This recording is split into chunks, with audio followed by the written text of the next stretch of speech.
Got the agenda there. So we're going to look at the resource of the term, and there's two to share with you this term. So we've got the Learning Trajectories website and Slow Reveal Graphs. I'll then hand over to Linda Smith from my Class Primary School, who's going to look at effective pedagogies. We'll follow on then with some national and regional updates, where we'll look at the updates we've received from Welsh Government around the personalised assessment, and we'll have a look at the maths and numeracy plan.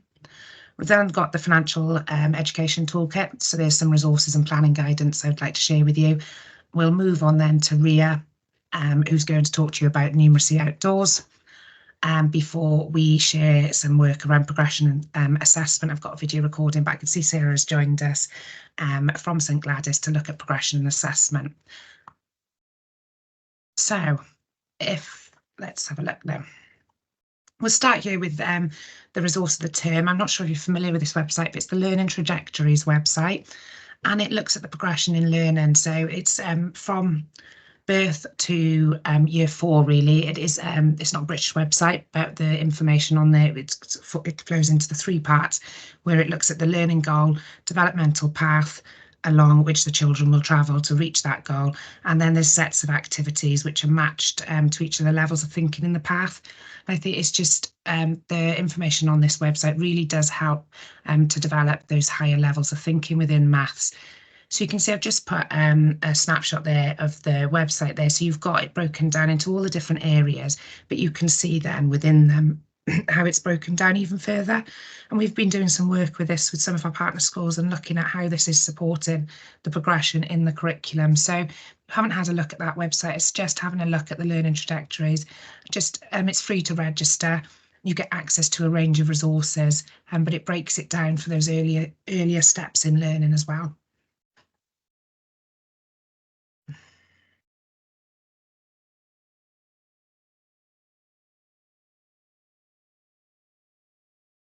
Okay, and the other resource I wanted to share with you was Slow Reveal Graphs, another website which has got a range of free resources on there. You don't need to register. They're in the form of Google Slides or PowerPoint, but I'll go through an example with you now, and it's just to really help children understand and interpret data and look at it. So if we were using this now, please feel free to either answer or pop it in the chat. But I'm going to ask you, what do you notice? What do you wonder? So if you'd like to pop anything in the chat for me, what do you notice?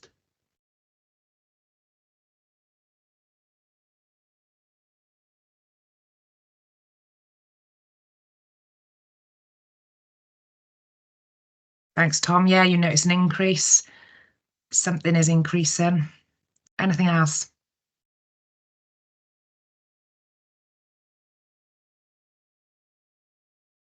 Two data entries are the same value. The first two are the same.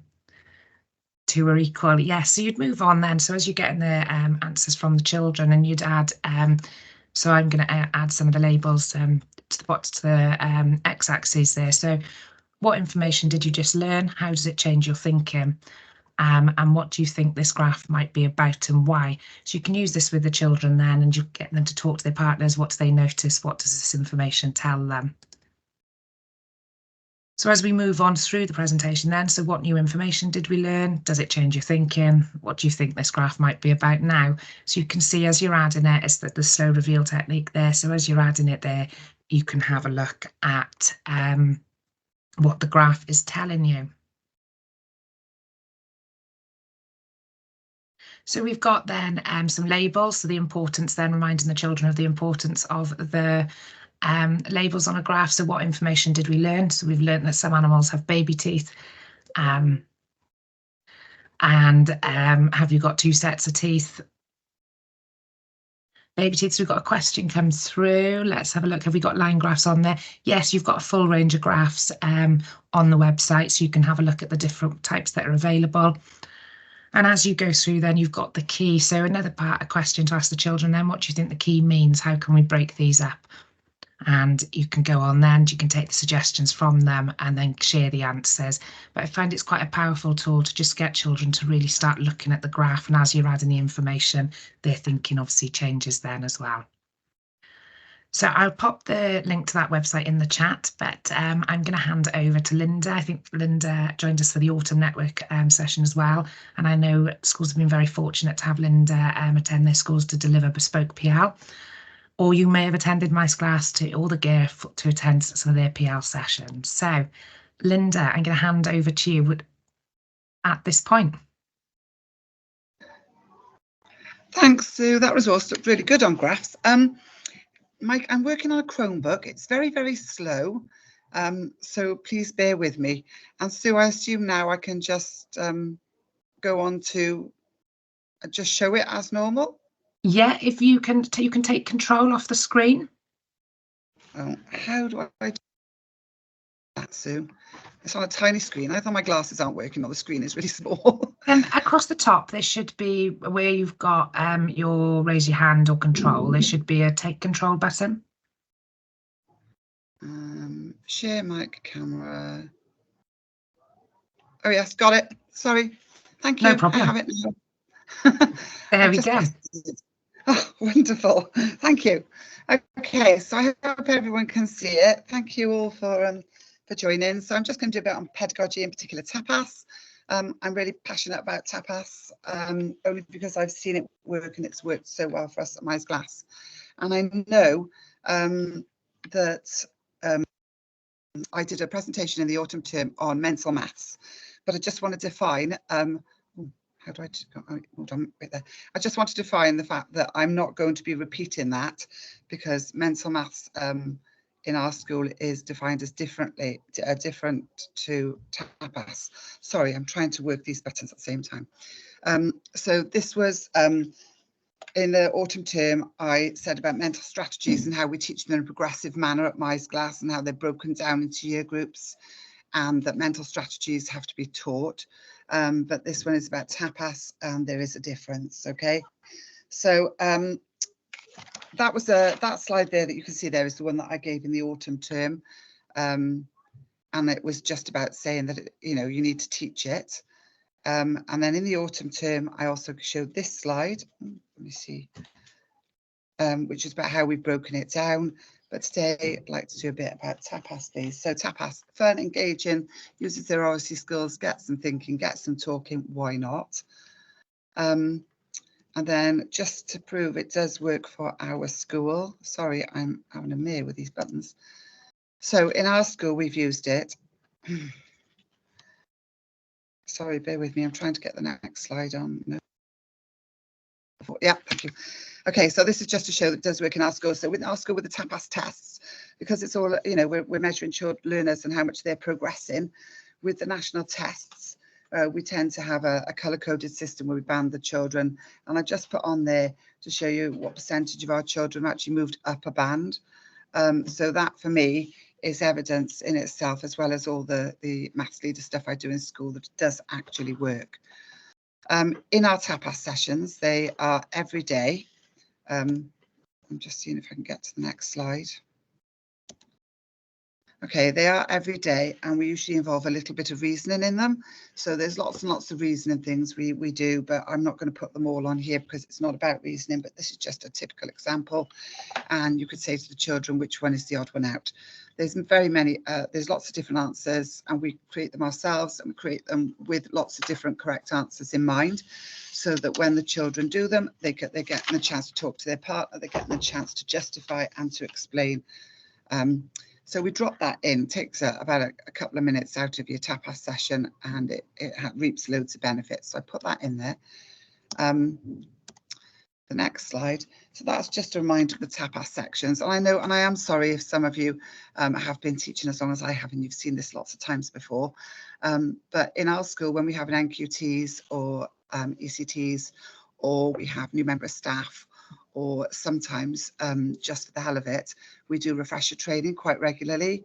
So we don't have it every year, but if there's an NQT in school, or if we've got new member of staff, like I said, we would definitely, I would definitely do it for them. And if generally the whole staff need a brush up, I do it for the whole staff as well. So that's just the tapas colours that you can see there. I'm just going through a little bit of how we do it at Mize Glass. And as again, apologies if you already do all this.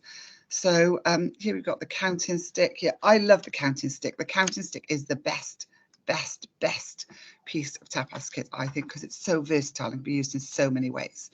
So in our tapas sessions, we always have to do a bit of the orange and the pink and the yellow and the green.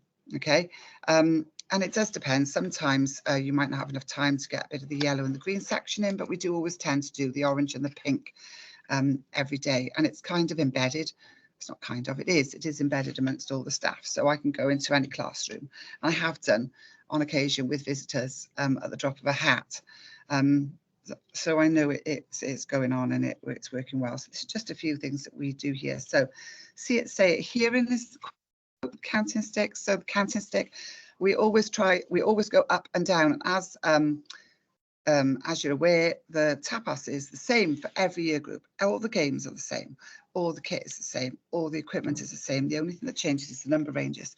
So with a tapas stick in reception, okay, yes, you're starting at the end of the stick and you're starting on 0 because, you know, it's September in reception and you're going 1, 2, 3, 4, 5, 6, 7, 8, 9, 10. Okay, and in year 2, you might start at 67 and you might be doing 67, 68, 69, 70, etc. At the end of year 2, you might, or middle of year 2, I should say, you might be counting in tens, and you're doing 34, 44, 54, 64, 74. And at the end of the, or middle to end of year 2, you'd certainly be starting at a random number on the end of the counting stick, not 0, and, you know, an abstract number, sort of 52, 34. And maybe even earlier than that in the year that you would be starting at, and you're counting up. Okay, and in year 3, we're starting at 374, we're counting up in tens. And in year 4, we might be starting at 4001. And in year 5, we might be starting at 3.2 or 0.8. If we're, you know, if our focus is the decimals. And in year 6, we might be starting on 0.23. And so we're counting up and down the sticks. So we tend to count up and down. So we will count up in either ones if we're down in progression step 1, moving on to progression step, end of progression step 1 and progression step 2, we're counting and adding on in tens on our stick, counting in tens from these random numbers. And then as we move through the juniors, we're then counting in tenths and hundredths forwards and backwards. So we would tend to go backwards on the stick as well. So having gone, for example, in year 5 or year 4, summer term year 4, and counted in tenths, so you've got 1.3, 1.4, 1.5 and so on. When we get to the end, 2.3, we're going to count backwards, and we're going to go 2.3, 2.2, 2.1 and so on. Also, post-its are great with them. We put them on a random place on the counting stick, and they can be used in so many ways. You can put one on any point on the stick, and you can put the end numbers on the stick. So you could put, say, we'll be in year 3, we could have 13, no, that's not right, that's not what I want. Yes, it is. We'll have 13 and we'll have 103 at the end of the stick, and asking the children, what is it going up in, especially if they're at the end of year 2, getting ready to go into year 3, what are the intervals, and, you know, they're tens, and then, you know, look at your random post-it note that you plonked in the middle, so what number is that? And moving into year 3, you know, 672, 682, the post-it notes is in the middle, getting the children to think. And if you put the stick vertically, you can actually pretend it's the y-axis of a graph. And, you know, vertically up in year 4, 5, 6, you can pretend it's negative numbers, but vertically, you can pretend it's the scale, the y-axis of the graph, since we had graphs just now. And you can put the post-it note in the middle, and you can ask them, what's the post-it note on, okay? And you can move the post-it note to different places, just keeping those end 2 post-its on the stick. So 600 and whatever I said, 73 and 683, and just moving the post-it note within the stick. But the other thing you can do is putting a number on the post-it note and putting it on the stick. So say you're in year 4 now and you've got 4,703 on the stick. And you can ask the children, this is going up in tens, so what's the number before it? If it's 4,703, and what's the number after it? So the versatility of a post-it note on that stick, and using that stick itself, not just for counting, but for negative numbers and for, you know, the y-axis of a graph, is, you know, the use is so versatile. We also tend to use it for all sorts of things. So We also use it for tables. So for example, starting from one end and going up to the other end, we would use it for, let's be in year, I don't know, year 4, and we're doing our 4 times table. So we would actually be doing 4, 8, 12, 16, 20. But again, you get that post-it note and you put 0 at one end and 40 at the other end, and you ask the children and you say to them, what number is this, and let them work it out. Okay, but as well as counting in 4s, if we were going to go up the stick counting in 4s, we go 0, 4, 8, 12, all the way up to 40. We then go backwards as routine, 40, 36, 32, etc. But then we also say to the children, just to get them to make those links, that if you can count in 6s, you can count in 0.6s. So let's make the 6 10 times smaller into 0.6 and get the children 0.6, 1.2, 1.8, 2.4, and so on. And then we say to the children, and backwards with the 0.4s. All right, we can play stopioch. So you hold the stick and you say, right, 0 and 4.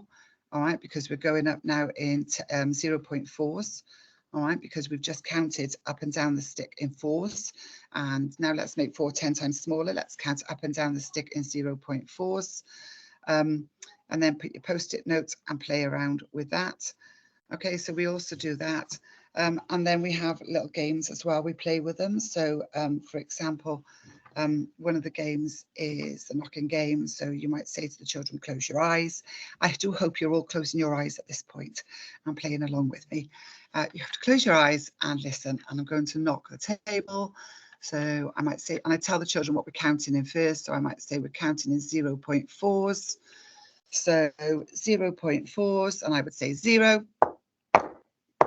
And I'd ask the children what number have I landed on, and they would say 1.2, because that was 0.4, 0.8, 1.2. So we play lots of games with them. We also play the sh game, which is really good as well. So imagine you've just counted up and down in 0.4s. So you're at the end and you're counting in 0.4s. And whenever you say sh, the children have to count it in their head. So you might start all aloud. So 0, 0.4, 0.8. And then if you have a signal, whatever it might be, I just do sh, but you can have a signal. If you sh, they do 1.2 in their head, 1.6 in the head. And then you have to have another signal for then out loud. So then there might be 2, 2.4, you say shh, so they do 2.8, 3.2 in their head. You give the signal 3.6 is out loud. So then there's so many different things you can do with the stick. We also say, right, we've counted in 4s. Now let's make the 4 10 times bigger and count in 40s. And we also say, right, we've counted in 40s. Now let's make 4 100 times bigger and count in 400s. It's also great for multiples. So when you want to introduce the word multiples, why not drop it into your tapas session? So imagine you've counted in 4s and you've gone up and down the stick in 4s. Then you can say to them, just to make sure that they're used to the language and they're getting the language regularly on a daily basis, not just one single solitary lesson on multiples. So you might say, right, we've just counted in 4s. What's the third multiple of 4? And in my class, we would get the children, and in our school, actually, we get the children to write their answers on the whiteboard. So what's the third multiple of 4? What's the 7th multiple of 4? What multiple of what multiple of 4 is before 28? Okay, and we also use it for prime numbers. And sorry, not prime numbers, square numbers.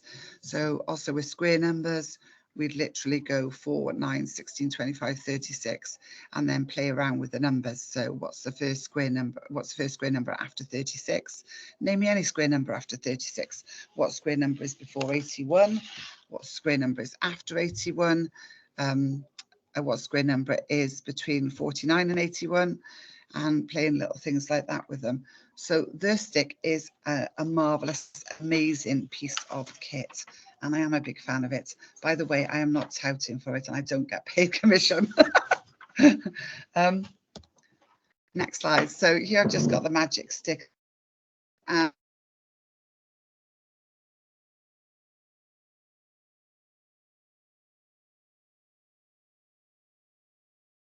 On it in those places where you would start in different year groups.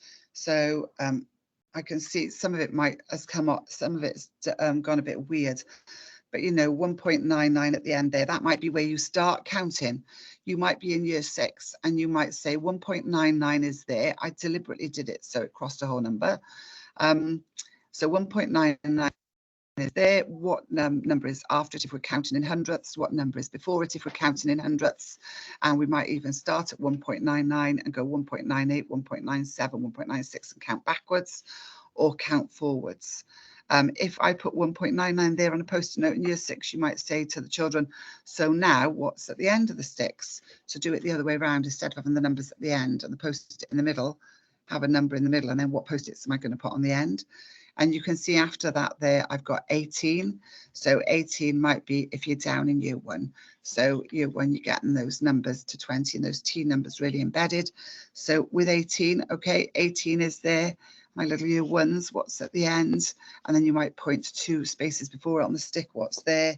What's the number after 18? You can see 0.6 is there. So I've gone down to year 4 for 0.6 is there. So what number's at the end? 0.6 is there. What number is 3 blocks of colour after 0.6 on the stick, and so on. So that was just me trying to show in pictorial all the things that I am babbling on about now. Yeah, so that's the stick. We love the stick. I love the stick. And that's just another picture of it showing again, done with a screen showing the different ways that we would use it. Counting in the joins in a jar are a big thing. We love the coins in a jar, especially in progression step 1. We're loving them. So obviously you can differentiate the game. You can just be putting 1 piece into the jar. You can just be putting 2 pieces into the jar. You can just be putting 5 pieces into the jar. You can mix it up. So if you're in year 1, you can put the 1 piece in the jar, and it's a bit like the knocking game. I think that's how the knocking game, how I created the knocking game, because I loved the coins in the jar. When I was lower down in the school and I taught lower down, I used to do it. And then I thought, when I moved up, I thought, well, how can we do this now without coins in the jar? How can I do it with decimals, you know? And how can I do it with bigger numbers than coin numbers? And that's how the knocking game came about. But in essence, the coins in the jar, you know, you're down in year 1 or in reception, I'm going to drop coins into the jar. So the children close their eyes, you drop the coins in. You then ask them how many are in the jar. You then take them out one at a time for their one-to-one correspondence to check. And then in year 1, because we're on T numbers in year, when you can say to them, right, there's 10p already in my jar, 10p already in my jar, or even there's 9p already in my jar, or 8p already in my jar, especially if you want to cross that decade. I'm going to drop them in now. So you drop them in and the children tell you how much, and then you get the coins out and check. If you're in year 2, there's 6p in my jar. Let's check there's 6p in the jar. There might be 3 2p. I'm going to add 2p in there, and the children are counting, then they show you. Or you put 35p with 5p in the jar. You've already shown the children 35p in the jar, because you've got the 5p out and you've actually shown them it, and then you're dropping them in and you're asking them how much is in the jar now. And then of course in year 2, then if I've got 55p in the jar, how much more money do I need to make 100p? Because then you get your bonds to 100 in. And similarly, I've got 76p in the jar and I'm dropping 10p in, or I've got 34p and I'm dropping 1p in year 2. But then, and in year 3 actually, because sometimes some of our year 2s need that repetition to build on in year 3. So in year 3, it's really good, and it's really good for reinforcing counting in 1s, 10s, 2s and 5s, as well as place value and numbers. But then you get into year 4 world where you want to do a bit of decimals, and the coins aren't really good. So hence the knocking game is a really good thing to do. It's also good to do, it's also good to do the change and how much more. Now, this is the camera bit, you cannot see me, right? So I wanted to do a bit on bead strings as well, because the bead strings are really, really great. They're fabulous. And I know sometimes in our school, we've had occasions, years and years ago, where we had, I'm admitting someone, sorry. We had occasions where people just didn't really know how to use the bead bar or the bead strings, or they were very limited in using them. And so they didn't really have many ideas for how to use them. Yeah. So we used the bead bar in year 1, in year 1 for numbers to 100, and hooking those numbers on and locating numbers and finding out where numbers go is wonderful, especially if you're doing, you know, the jars in the coins and jar game, and then you've got your physical representation, because I do like children to see their maths, to see what's happening. It's very important to me, and we have it embedded in our school, the CPA approach. So with the bead bar now, okay, the uses of a bead bar are infinite. So I haven't got a little one here, but I've got 10 little beads, okay, here, 10 little beads. So of course, when you're in year 1, they're really good for, or reception even, they're really good for anchoring on 5. And there is a 10 bead bar that you can buy. I just haven't got it with me today. But with the 10 bead bar, you anchor on 5 and start counting. With the 10 bead bar, you can hide some beads. So there's 10 on the bead bar, but I'm hiding some. How many are in my hands? And if the children know their bonds to 10, they can say 7. And that, you know, that's much better than a one-off lesson on bonds to 10 where they've potato printed or something. And doing that every day and dropping it in. There's also 20 bead bars as well. So down in year 1, we've got 20 bead bars. And with the 20 bead bars, I'm going to put my 20 beads here. But with the 20 bead bars, again, reinforcing the anchoring on 5 when you're counting and the anchoring on 10. But also there's 20 beads. I'm going to hide some of them. That's how many you can see. So how many are in my hand, which is great for bonds to 20. Bonds to the next 100. I mean, this is just one of the way. I mean, this is, I'm just going on about bonds at the minute, but with a bead string, bonds to 100, you know, get the children to count and watch them and make sure that when they're using these bead strings, that they are actually going 10, 10, 20, 30. And if you watch your children, it'd be interesting to see how many of them are not doing that, but they're doing this and they're going 1, 2, 3, 4. But teaching the children that that's 10. So we're going to do 10, we're going to do 20, we're going to do 30, we're going to do 32. Okay, and so you can be in year 3 now. In year 3 and in year 4, actually, we find bonds to 100 need to be reinforced. So the children show you 32. And in our class with the little bead strings, the children would, I would say, show me, and they would show me their bead strings. And I would say, right, without looking, how many more to 100? Now, of course, you previously taught it. You've taught them, all right, that they're going to use their bonds to 10, except now we're going to call it bonds to the next 10. And you've taught them that that's 32. And you've taught them that if that's 32, then there must be 8 more, because we're using our bonds to 10 to 40. And then there must be another 60 at the other end, so 68. But because you've taught it them, you can practice it in your warm-ups. And of course, that goes the same with change from a pound. Children know there's 100 pennies in a pound. So say you've said, show me 41 pence on the bead string, and they've got it there. Without looking, how much change do I get from a pound? How much more? And looking at the language, how much more do I need to make a pound? How many more pennies do I need to make a pound? And that is a really powerful for the children to do. It's also good for rounding. It's fabulous for rounding. So I know there's little songs and gimmicks and games and things that you can use, but for rounding, how powerful is this? And sometimes I put my bead bar on display, and I'll put a number on it, and I'll say, can you round this number? But I want children to see the number and then to be able to round it. So for example, the children know that 50 is the midpoint. There you go, they know 50 is the midpoint. And if they've got 43, they know that 43 on their bead string, you can actually see, look, there's more beads the other end. 43 definitely rounds down to 40. All right. Sorry, what I meant by that was 43 definitely rounds down to 40, because there's 43, 30, 43 there. There's 43. And you can say to the children, right, how many more to the next 10? And the children can look and count. And when they look and count, they can say, right, there's 7 more to the next 10. Look there. So 43 rounds to 40. And I think that's a really powerful way of showing them rounding.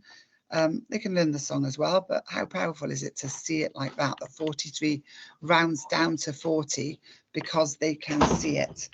And then bonds to, I mean, I was just talking about bonds in year 1 and in year 2 and in year 3 and 4. What about when you're in year 5 and you want bonds to 1? I mean, how powerful is this? For the children, you can have 0 at one end of your bead string, and you can tell them 1 is the other end. you can get them to find 0.33. There you go, 0.33. Okay, how many more hundredths make 1 without looking? I mean, it's just the same as I was doing just down in year 2 and 3, except for now we're up in year 5 and 6 and we're doing it with 2 place decimal numbers. I could go down to year 4 and do it with 1 place decimal numbers. Okay, so here's 0.3 without looking. How many more to the next 100? And we can round as well to the next 10th. I was just rounding with whole numbers, but what about if you're in year 5 and you've got 0.23 and you want to round it to the nearest 10th? How powerful is it to show them that 0.23 is there? Okay, and that when you look 0.23, there's 7 more beads to get to 0.3, so it must round down to 0.2. They are just great for change and for bonds and for rounding. They are fabulous for as well as being then used for equivalents in year 5, 6. So imagine you're in year 5. You say to the children with their bead strings, okay, can you get 0.3 for me? And they show you 0.3. And of course, at this time of the year in year 5, you're definitely going to be thinking about hundredths. So you're going to say add 2 hundredths. So they're going to add 2 hundredths. And you're going to say, show me now. And they're going to show you. And then you're going to say, turn to your partner. How much is that? They'll say 0.32. You say to them, add 2 tenths. So they add 2 tenths. How much have you got now? Turn to your partner. How much you've got? 0.34, and so on. And then with that, then we tend to link in our place value cards. So be staying where we were a minute in year 5, 0.34. Can you show me 0.4 on your place value cards now? Can you partition it? If I go back down to year 3, can you show me 43 on your bead strings? So there's 43. Now, can you show it me on your place value cards? Can you partition it? All right, can you add 10 more, 10 less? They are just a phenomenal piece of kit, I think. So, yeah, we tend to use resources that are progressive in school. I'm trying to get to the next slide. I'm not sure whether it wants me to. Hold on. Oh, yes. Yeah, so we use resources. Excuse the typo on there if there is a typo, but we use resources in school all the time. But I would say that these and the magic stick are kind of like staples of your maths diet, using our pedagogy, which is same kit, different numbers. And I think I've just shown that you can use sticks and beads all the way through, just with different numbers. And games, we tend to play lots and lots of games and use it if I know, then I know. So making those links, like I said, with the magic stick, making those links between the 4 times table, the 0.4 times table, and the 40 times table, and also making links between fact families. So if you've just done 3 4s are 12, why not do a fact family in the board and teach them that multiplication is commutative, and that if 3 4s are 12, then 4 3s are 12. 12 divided by 3 is 4, and 12 divided by 4 is 3. And get the children drilled so they can actually write a fact family for you when you say it. So it kind of all links in, and you're making all those links all together. So that's just a bit for how we used at school. But what I would say is, I'm going to see if I can get onto the next slide. I can. It's not just about tapas, but it's about using tapas after teaching, using a skill in tapas that you've just taught as well. So as well as you're teaching your daily 20 minutes of tapas, if you know you've got fractions coming up in 3 weeks' time, why not get the children used to fractions in your tapas session before? So get them counting on that stick, and get the stick out and get them counting in quarters: 1 quarter, 2 quarters, 3 quarters, 1 and a quarter, 1 and 2 quarters, 1 and 3 quarters, 2. All right, and get them used to seeing the fractions and counting with the fractions and playing with the fractions before it comes up in your lesson. I would also say that we don't use everything in every tapas session, because you'd be there for a month of Sundays, but we tend to use the kit that's pertinent to what we're teaching. But like I said, the stick is a must, and the bead bars generally are used a lot because they are so versatile. But some resources suit math skills better than others, so you do have to think about it. But the resources go hand in hand with our CPA approach at school and help the children to be able to see and visualise the maths. And that's why I'm such a big fan of it, really. And thank you very much. I'm going to go now. Thank you.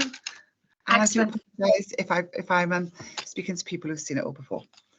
Thanks you very much. Thank you, Linda. There's always something, you know, if you're doing it day in, day out in your class, there's always something that, you know, when someone else presents, you're like, oh, I forgot to do that. So hopefully it'll jog people's memory on some of the strategies and practice they forgot. I have had a question in the chat, Linda, just around what is the knocking game, please? Okay, I'm going to play it for you all. You all have to close your eyes. You have to play with me, otherwise I feel lonely. And I am serious about this. So it's a version of coins in the jar that you would play when you want to go beyond 100 and when you want to go behind coin money. Although you can do coins in a jar in year 3 if you put notes in the jar. But anyway, the knocking game. So close your eyes and listen for the knocks. And we're going to count, because we've just used our magic stick and we've counted in 6s and we've gone up the stick in 6s, we've gone down the stick in 6s, backwards in 6s. We might even have played stoppy hook in 6s. So now we're doing the knocking game with our 6 times table, okay? And this is why you can't use coins in a jar, because it isn't a 6p coin. Okay, so if you close your eyes and listen for the knocks, and it's a good job you haven't got whiteboards and you're all on camera, because I'd be asking you to show me on a whiteboard. Okay, 0.6s we're counting and we're starting from 0. And then you say to the children, what did I stop on? And because they would have been counting, they will then show you on their whiteboards that it was 2.4. And the answer, the reason it's 2.4 is because it's 0.6, but they're saying it in their head. 1.2, 1.8, 2.4. So it's kind of reinforcing their links and their 4 times table. And that's it, I think. Brilliant. Thank you very much, Linda. Thank you. You've got any more questions? I'll just give everyone a minute to reflect. Well, we thank Linda for her contribution to the session this afternoon and for the support to the schools this year. It's got a thank you come through for you, Linda, from Wendy, who asked the question there as well. Oh, thank you.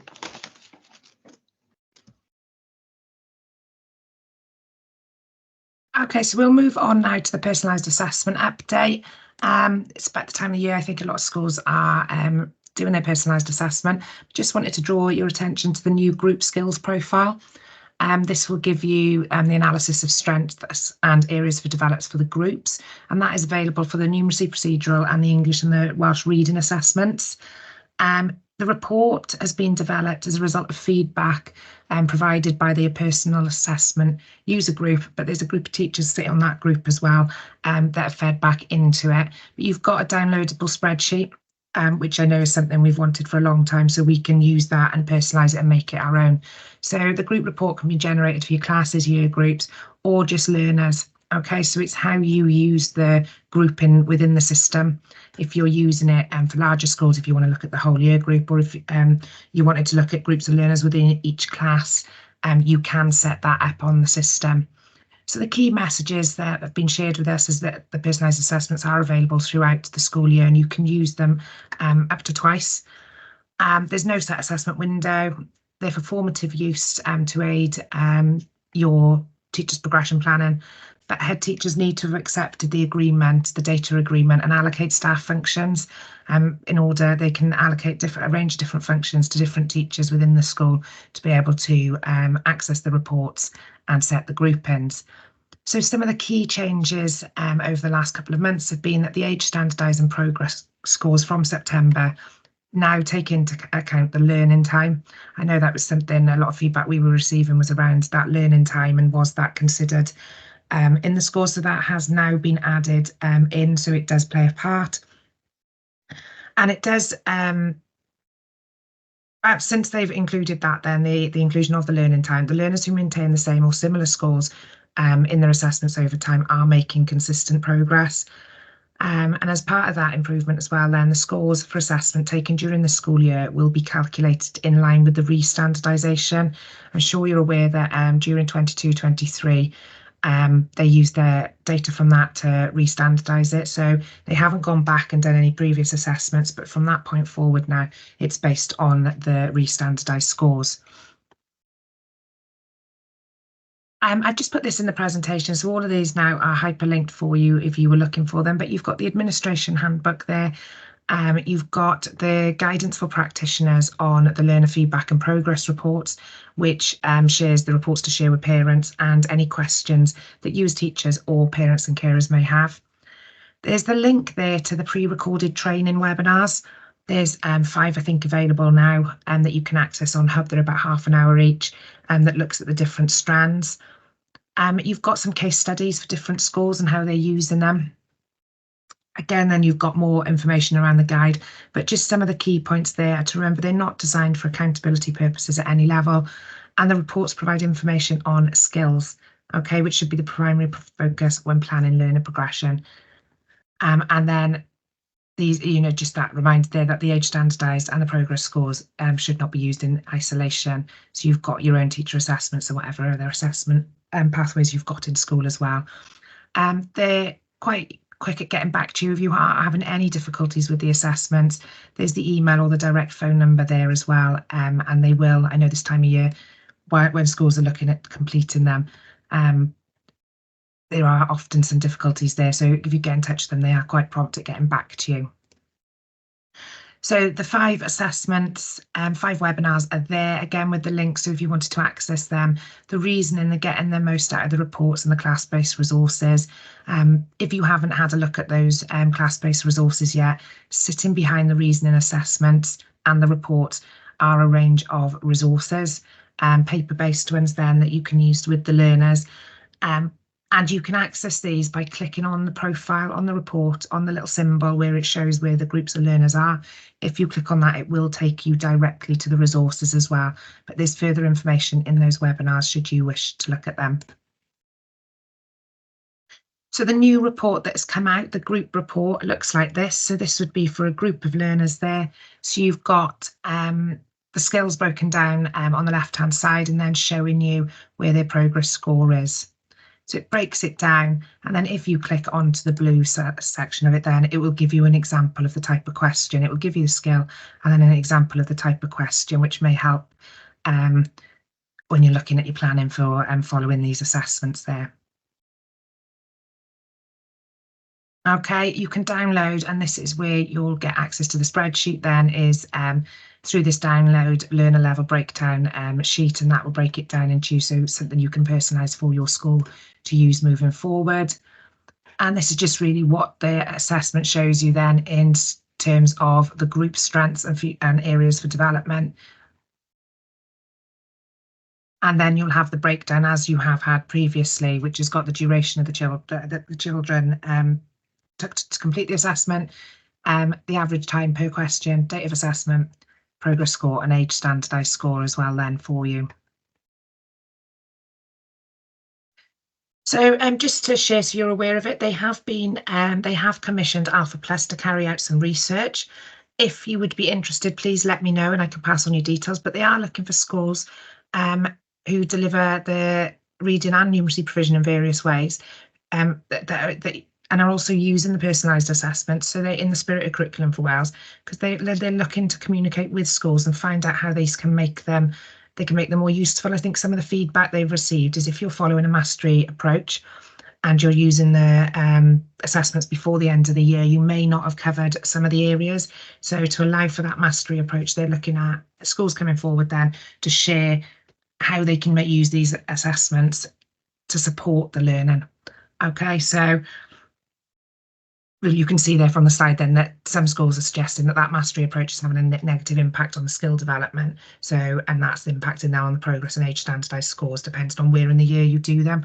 If you'd be interested in feeding into this research, let me know and I can pass on your details, and hopefully we can share some practice and help further develop these personalised assessments. So we go on then to the Maths and Numeracy Plan, which was released this year. Last year, sorry, at the end of the autumn term. The Maths and Numeracy Plan has been released. The link there is on the screen. And it has been done to address the statistical release on patterns of attainment in reading and numeracy. They indicate that learner attainment in procedural numeracy has been negatively impacted by this disruption caused by the pandemic. So I think Eston reports and the Eston sector summaries have drawn this, taken this to the attention of Welsh Government as well. So they have prioritised the importance of developing and looking at the maths and numeracy strands. So they wanted to share that, what we're already doing, what are we doing to address this, the where we are with maths. And they said, they wanted to share with schools the cross-curricular skills frameworks, so the literacy and numeracy frameworks that are available. What I would say there is the curriculum 2008 is broken down into year group, and a number of schools are finding that more useful than the updated progression step framework for the breakdown of skills for number, geometry and data handling. So you've got the breakdown of the skills there for the cross-curricular framework. So what the main aims of the Maths and Numeracy Plan are here. So they're looking at actively promoting the importance and relevance of maths and numeracy skills. So they're looking at real life situations, and they review the impact of the grant programmes. So you may have been involved with some of these grant programmes that are there, but they're looking at using these now to build confidence, resilience and self-belief with the learners. They're looking to develop that can-do mindset, and it's conversations we have all the time, isn't it? It's been in the media quite a lot around, is it acceptable to say that you can't do maths? We hear it all the time at parents evening. Oh, I was no good at maths in school. You don't necessarily hear that with, I couldn't read in school. So it's really looking at working with parents, carers and the wider community to support and promote maths and numeracy. So they've got a working party looking at a mathematical mindset. And then they're looking at creating the National Professional Learning Entitlement, creating a consistent national programme of professional learning. So rather than regional having the separate, so if you're moving between local authorities, then we'll have this one consistent. So we are working together with Welsh Government now to create that national offer of what the maths and numeracy professional learning looks like. Similar to those of you that have attended the middle leaders training or the senior leaders training, aspiring head teachers. So they're looking to follow that model to create a professional learning offer for maths and numeracy. And then the final area for that then is supporting educators throughout Wales to develop their practice knowledge and confidence. So they've got a group of practitioners working on evidence research to create some guidelines and expectations, and that'll be in the form of asynchronous and synchronous training again then, and support around that. And in terms of timescales then, so they'll be looking at if you attended the national network meetings in the spring term, the maths and numeracy plan was a focus there. It will return to be a focus over the next couple of terms during the national network conversations, and they will be I believe some staff have been asked, and it's been shared through the desk newsletter to engage in some of these working parties. So as and when we have updates and further information, we will share it with you so you're aware of what's available nationally then for the maths and numeracy plan. But if you've got any questions, please do drop me a line. I can answer them or get some answers for you around this area. As part of this, they have released the Financial Education Toolkit. The link is on the screen here for you. It'll take you to the playlist on Hub, which is there indicated at the top of the screen. But within that playlist, you've got the financial education supporting materials for schools in Wales. You've got resources for educators as well on the money matters. And I think this has been commissioned and supported by Welsh Government. There's a lot of resources on there which you can use. And it takes you through planning toolkits as well. So it looks at the health and wellbeing strand of the financial literacy, as well as linking that with the maths and numeracy AOLE and planning tools then to support you at pedagogically appropriate levels. It highlights the My Money Week, the websites then through NatWest, and Barclays have got separate websites, but all the resources then are available. But there are some useful performers and resources to support leading the financial literacy agenda then in school. That was a whistle-stop tour of the regional and national updates for you. I'm going to welcome Ria now from Ysgol Penalldai, to share. They've been running professional learning this year around maths and numeracy in the outdoors, and I'm going to hand over to her so she can share that with you for the next part of the session. Croeso, Rhea. Pnawn da, diolch. So I'm hoping my signal will hold out. Yeah, so we've it's been many years we've been developing our outdoor provision. Initially it started following our Eston report in 2017. So pre-2017, we had a very traditional use of the outdoor area, mainly Foundation First children, regularly using the areas. But looking back, lots of those activities could have been done inside. They weren't really purposeful for the outdoors. So one of the recommendations that we were given from Eston was to plan purposely to develop people's skills in the outdoor environment. And so from there, we developed an action plan following that. So the targets that we set ourselves, that we wanted each class to develop their outdoor continuous provision. Again, this wasn't targeted at maths, it was just generally to plan at least one outdoor activity or woodland session per week. And from that, we decided to make floor books just to evidence the activities that were going on, and that we'd take photos and then they'd get stuck in, but the children would annotate around them and draw pictures to go with them. But so they were very much hands-on, that the children were involved with these books. And then our third target was to develop a project or activities that were based on the book. So yeah, it's a very busy board there, but what you've got in the top left-hand corner, that's the targets we set. What we found to help really target and ensure people were planning for the outdoors, we started to use a little tree symbol on our planning sheet, so you could easily then flick through and see that you'd included these outdoor activities. And we did a lot of work just collecting resources, developing our areas. What we have found is it's what we do out there, not how our areas look. And what we felt, we've got a very windy outdoor area, and it's especially in the foundation phase, it's like a tunnel that draws through, and staff would spend a lot of time making it look beautiful. But then it was enhancing, but it wasn't developing what we wanted it to develop. And what we found is, I found it far better. By now I'm year 5. My cupboard nearest the door is my outdoor cupboard, and in there's a box of sticks, there's string, there's chalk, there's books, there's special webbing that we use, things that I can just go in and grab and go, and that has developed the resources, those resources have helped develop far better. So yeah, we looked into different resources that could support us, and I've put a list at the end of those different resources that we've used. In particular is the books in the middle of the screen. There's a set of books, the National Curriculum Outdoors, and we invested in them. Now every subject's in them. Obviously I focus mainly on maths. So I'm going to share with you just some of the activities that we do outdoors.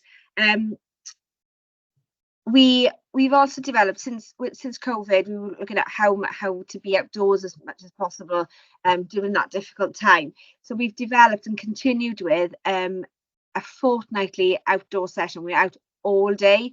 So rather than that, making sure we've got at least one activity a week, we're now outdoors for a full day. Can rain or shine, we're outdoors, and you'll see in some of the photos. We're so good, but the kids love it, sort of thing, and you get so much more out of it. And sometimes some of the activities you think, oh, that could be done in the class, but sometimes it's the space that the outdoor provides you. I know grouping yourselves into counting in two or something. Yeah, the kids could stand in groups of 2 in class, but there's not enough room to have that nice gap between the children for them to clearly see, oh, that's a group of 2. So it's great with a little, and sometimes, like I said, it's just the space that you need. So I'm just going to share with you some images, and I'll talk through some of the images of different varying age groups using our outdoor area, and using them for different skills as well. So starting with number, as I was saying, about groups of 2, they've got the chalk, they're counting out in 2s. the two little ones on the right bottom right, they were halving and look at doubling numbers and halving numbers, but they had to go off, find that number of things in a woodland area and then split it up. They were given number cards, like so they had to go find the top one had to go find the right number of resources. Problem solving, then he was in numbers, having to this one with a clipboard, he's filling a number line, so he had to go find numbers hidden written with chalk around our woodland area and adding them to an empty number line. Like I said, it's the space that it provides the kids. Isn't it? Look, we go through boxes and boxes of chalk, and then when they go back into class, they're more confident in it, getting it done in their books. Then this was some work that some of my year fives completed. So we took the iPads up the woodland area as it happened, and we were they loved those problems where you've got to work out the answer using images, sort of thing, you know, that they're forever asking to things like that. So to go on there, make your own. So off they went, and they chose four or five things up in our woodland, and they donated a value to each one, and then they made the different sums with them. It was in the pictures, and then annotating them with the numbers as well. Multiplying, just having that space to make a grid and be able to draw it out better. Numbers and patterns, then sequencing. Ones with yes, the ones that are planting, they were planting in rows of 5 or rows of 2, and working out how many seeds they had together, grouping them up first, and then getting planting. And then the little ones with the tire, they were looking at making patterns of numbers as well. And then we were looking at patterns and sequences. So some of them were drawn out with chalk, looking at tables and planning. And then the one with the group with the children in the picture, that's my class again. I just given them the box of sticks, and I said, right, make squares. So they realised they needed 4 sticks to make the first square, then they only needed 7 sticks to make 2 squares together, and then looking at what the rule was, and from there we've gone on further in class then. Year 6 did some work on ratio, and drawing it out and working it out on the yard. And then one of my favourite lessons that I've done this year is measuring angles, giving them a protractor in the class, and they were really struggling with it, but you know, persevered. But we went up to next woodland session, off we went, and they had to make their initials. So the one in the middle is making their initials out of sticks, and then they had to label and recognise the different angles that were hidden in their names using the sticks.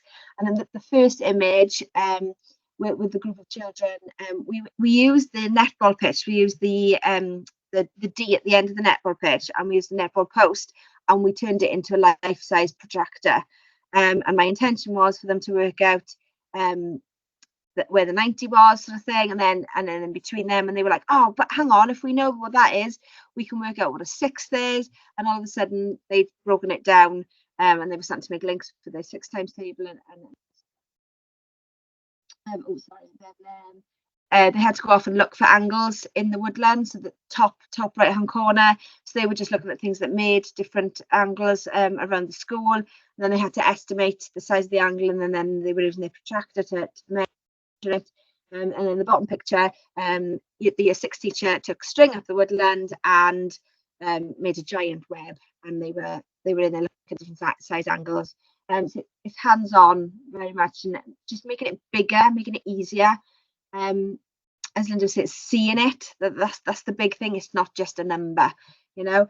So yeah, measuring length. Then we looked at breaking up. We used the paper IKEA measuring tapes, and they broke them into tenths. And then they had to take them up, and then they broke one of the tenths up into 100ths. So up in the woodland, then they were estimating and measuring the length of different things. Up in the woodland, just getting that bigger scale. Again, measuring length, bringing it into our PE lessons. So for about 4 or 5 weeks, every time we were out doing athletics, the children were measuring their jumps or their javelin throws, making a note, keeping their best 3 each week. and then at the end of a period of time, by then in maths we'd been working at your average and looking at the mean, and so then they could work out their mean for each week, and then we'd been using Excel and we graphed midline graphs to show their progress over time.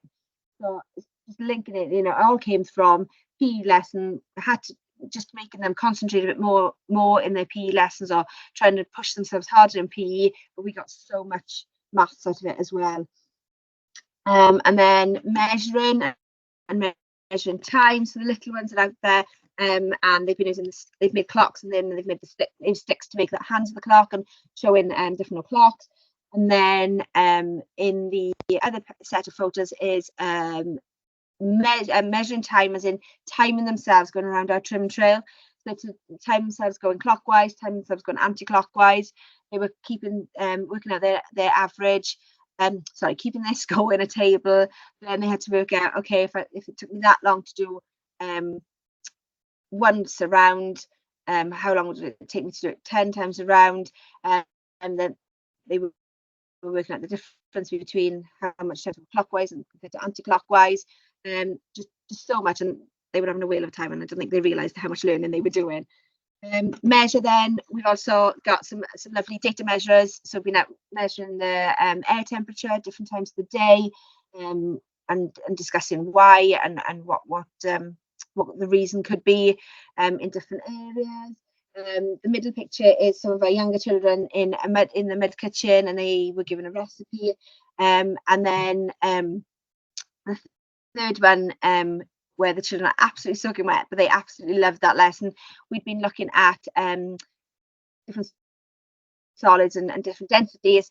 So we were out doing a science lesson, pouring different liquids into cups, but they specifically had to measure out exactly the right amount. And it was absolutely pouring it down, but the amount of mess they made outside, there was no way they were doing it inside, but they really, really enjoyed. Again, measure some of our younger children, ordering pumpkins, looking at the different sizes visually, but working out which one they think will be the heaviest, will it be the smallest, and then just comparing them with a really large balance scale. Again, just fill in resources, the enhanced provision, just make sure it's not just cups, but there's measurements on the cups, even if they're informal measurements that you've marked up, sort of thing. And make measuring cups for the kids. They absolutely love using a 2-litre bottle, and you say, right, okay, we're going to pour a cup in at a time. Masking tape up the bottle, you pour a cup in, and they note it as 1 cup, 2 cups, and then they've made their own measuring cylinder that they can use themselves in the areas. And the last picture with the green liquid, it's slime. Just changing it to slime, and they love it. Year 6, then we're looking at shape and scale. So they've been looking at different famous buildings around the world, and then they've worked at the scale and reduced it down so that they could make their own versions on a far smaller scale in the outdoor area. We've done the same with increasing the scale as well. So we've looked at I think it was when we were doing something like the BFG, and increasing if they had small drawing with the measurements of the giant on paper, but it was in centimeters, but you told they needed to up it to meters, sort of thing. So then they were out and they were making that on the yard. Sometimes it's just the space that it provides, and you see children react completely differently. They don't realise how much learning they're doing. For children who are like really uncertain in class with skills that we've been working on, and then the following week we go to the woodland and I do the same skills, but it's through a game, it's outdoors, and some of those timid children who are unsure are suddenly leading the group and are shouting out the answers and correcting each other. It's lush. It's really nice to see. Some of the younger children repeating and copying shapes. These are similar things. Coordinates.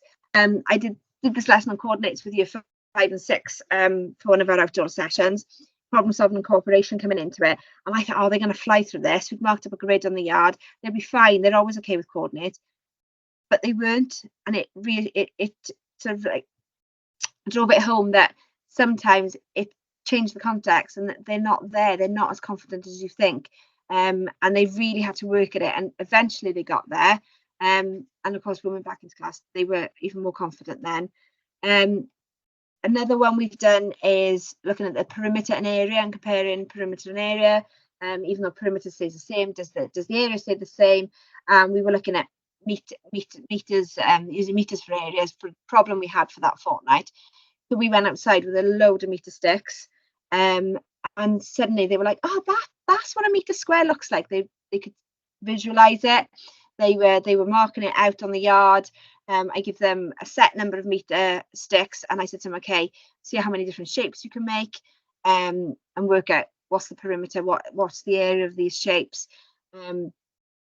And they were breaking down the areas into smaller squares, into meters squares, and they were like, "Oh, okay." They really understood the scale that we were talking about. Really done. Yeah. So another thing that we've looked at is looking at grants as well, just to try and get more resources and stuff for outdoors. This is a really great one from the Learning Woodland, not the Woodland Trust, Learning Through Landscapes Trust. This terms has closed, but there'll be another one opening by the 6th of September, I believe it is, and then there's another one then in November as well. And as part of this grant that we got, we also had some training, and somebody came out and did some outdoor training with us as well, which is fantastic. So yeah, we had our training was Buzz for Diversity, and it was great. Staff took a lot away from it. Another one that we've used a lot is Creative Star Learning as well. Okay, it's Creative Star Learning. She's Scottish, I believe, and every subject's on there, but there's absolutely loads of maths ideas on there, and that's one we've recently come across, but she's really good. So yeah, so there's a list there of the resources that we found really, really useful, and yeah, I hope that helps. Diolch, thank you, Ria. Do we have any questions for Ria while she's here? I've tried to pop some of the links in the chat for you for some of the resources Ria has shared, and some of the links, and I've also popped in another one now, the Joe Walters Trust Grant. The closing date is the 7th, but it is up to £1,000 for innovative ideas to improve maths. So if you were looking to improve the outdoor learning, improve your outdoor learning, and looking at maths outdoors, there is the potential there of having a £1,000 grant to help you do that. So I have popped those links in the chat. But are there any questions for Ria while she is with us this afternoon?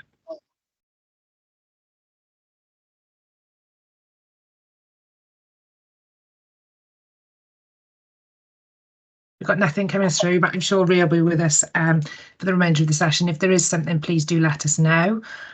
So thank you for sharing that with us, Ria. And I can see some of our Welsh medium schools on the call today who may have attended your one session with your final session now next week or in the next couple of weeks, isn't it, where people are going to look at it in practice. So thank you very much. You'll notice in the chat as well, I've also popped the links into MathSpot, which Linda shared and used, and that was the manipulatives menu, which are great on the iPad for the children as well, but it's never going to replace the physical concrete resources. But the feedback we're getting from schools and from children is they got the link at home as well. So if they're doing their homework, they've got access to the same resources they may be using in school. But you've got all the cards there, all the place value cards, if you're running low on place value boards, the tens, frames, the counters, so that is all there. But I've also put the Polypad link to the Polypad website, where you'll also find it's slightly more sophisticated than MathSpot, but there are a range of resources and activities such as tangrams and some resources there that they can have a go at online as well. But you've got a much wider range of resources there on the Polypad website. So moving on to the next section now, if you could just, if Ria and Linda could just give me a nod if you hear this, I'm just going to share this video clip here from St Gladys Primary where they looked at progression and assessment back in the spring term, and was shared, they produced this in the autumn, sorry, ready for to be shared nationally, looking at progression and assessment in maths and numeracy. So I'm just going to click it on, and I believe Sarah is here if we have any questions following this video clip. So if you could just give me a nod, Linda and Ria, when I started to see the sound is playing. Hello, my name is Sarah Halpin and I'm the leader of Teaching and Learning in Mathematics and Numeracy at St Gladys Bargoed School. This video will explain a bit about our school and our learners, and how, since 2017, we began our journey of teaching mathematics and numeracy through a concrete, pictorial and abstract approach. In particular, I'll try and focus on what we've put in place to ensure progression in the 5 mathematical proficiencies from nursery right up to year 6. But first, a little bit about our school.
That's just a taster of our mathematics and numeracy journey over the last 5.5 years.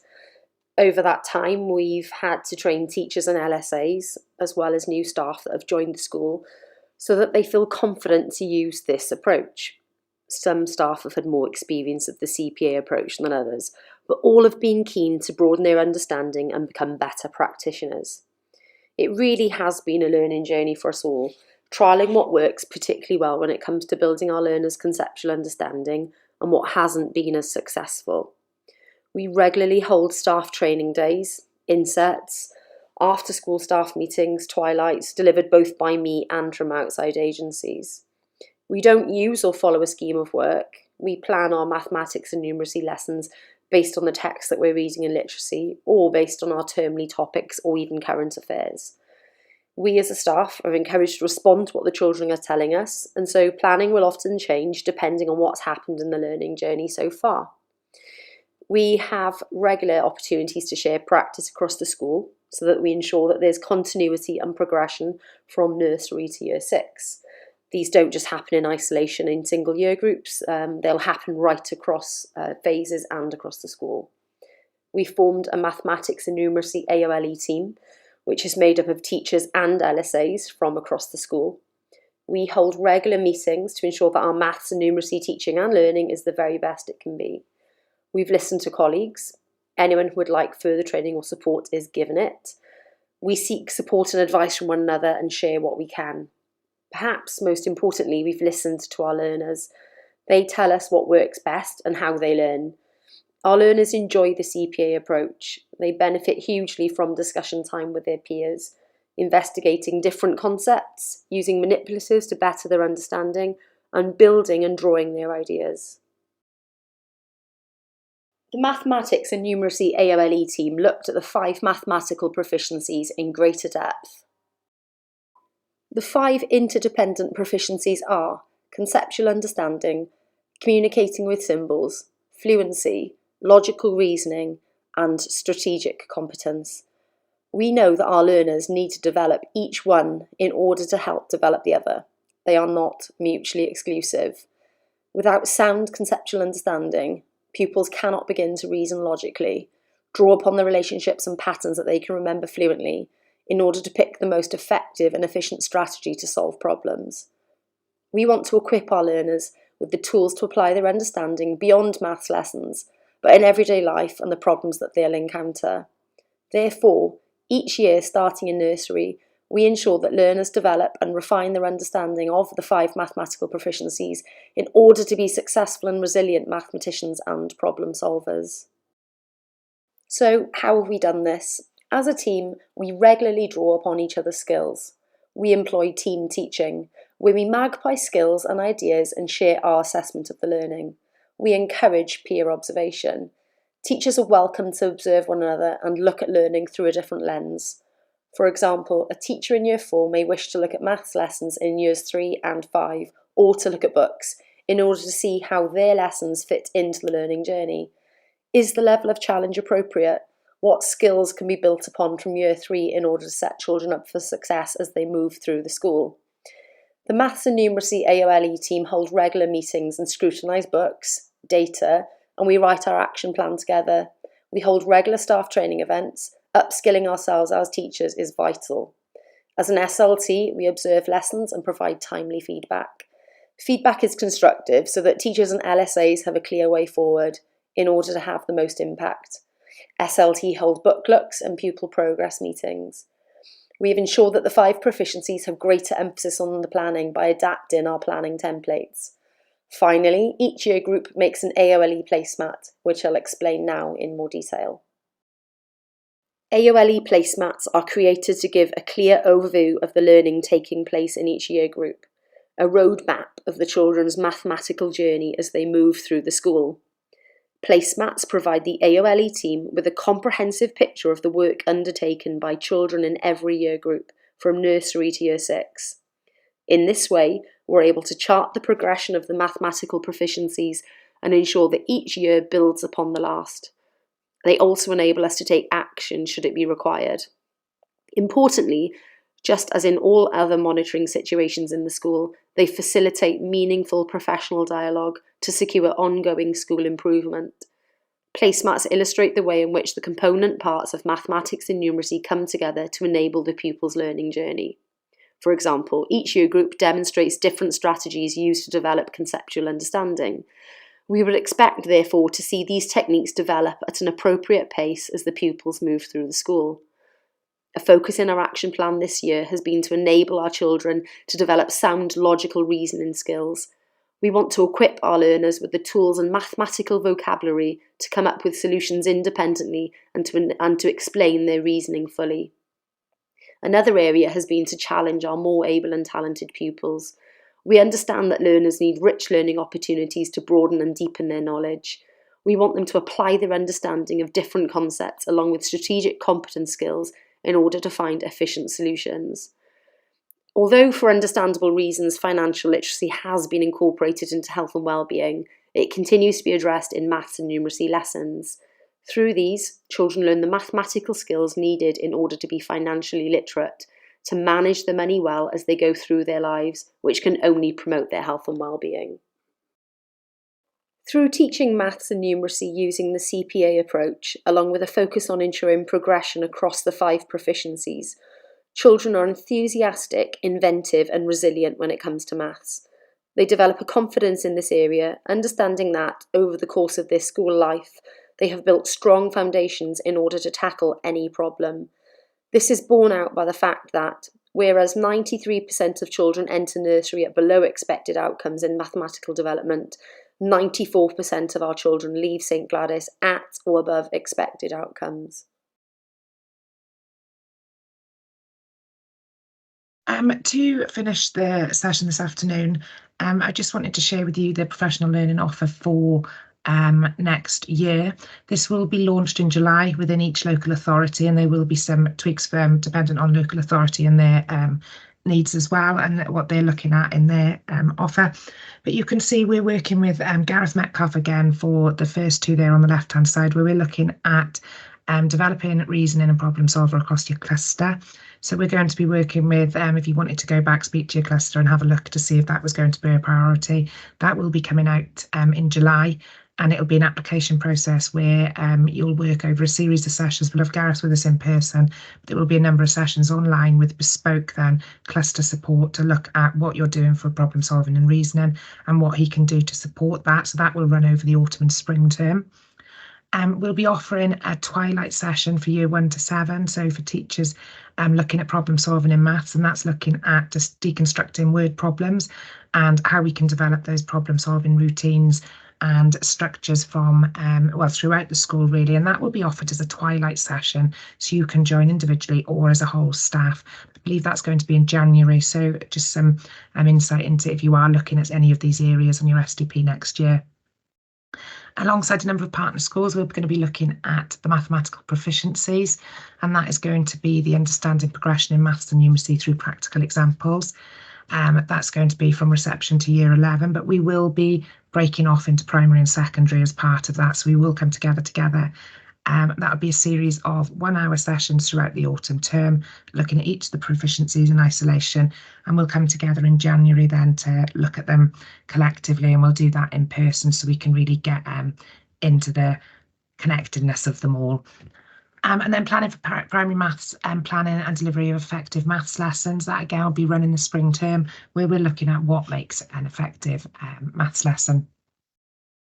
And you can see then we've got the Inspiring Mathematical Thinking, which will be run at St Gladys Primary, as well as this concrete, pictorial and abstract and using manipulative, so using those resources.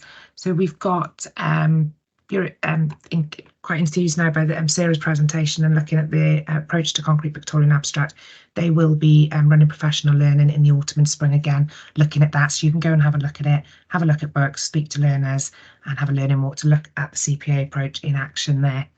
And the tapas workshops will be run again by St Andrews. So we'll have those from progression step 1, 2 and 3, and they'll be led, they'll run in the autumn and the spring term. Any new maths leads, or if you're changing your role for September, or you're starting as a maths lead, we've got Linda will be running the professional learning, which will be over 4 or 5 sessions in the autumn and spring term, with his bespoke coaching and mentoring support as well, then to support those new to role, new to leads in it. And due to the successes of the twilight sessions, we have got 2 twilight sessions again in Maestas Primary School. They'll be running 4:30 to 5:30.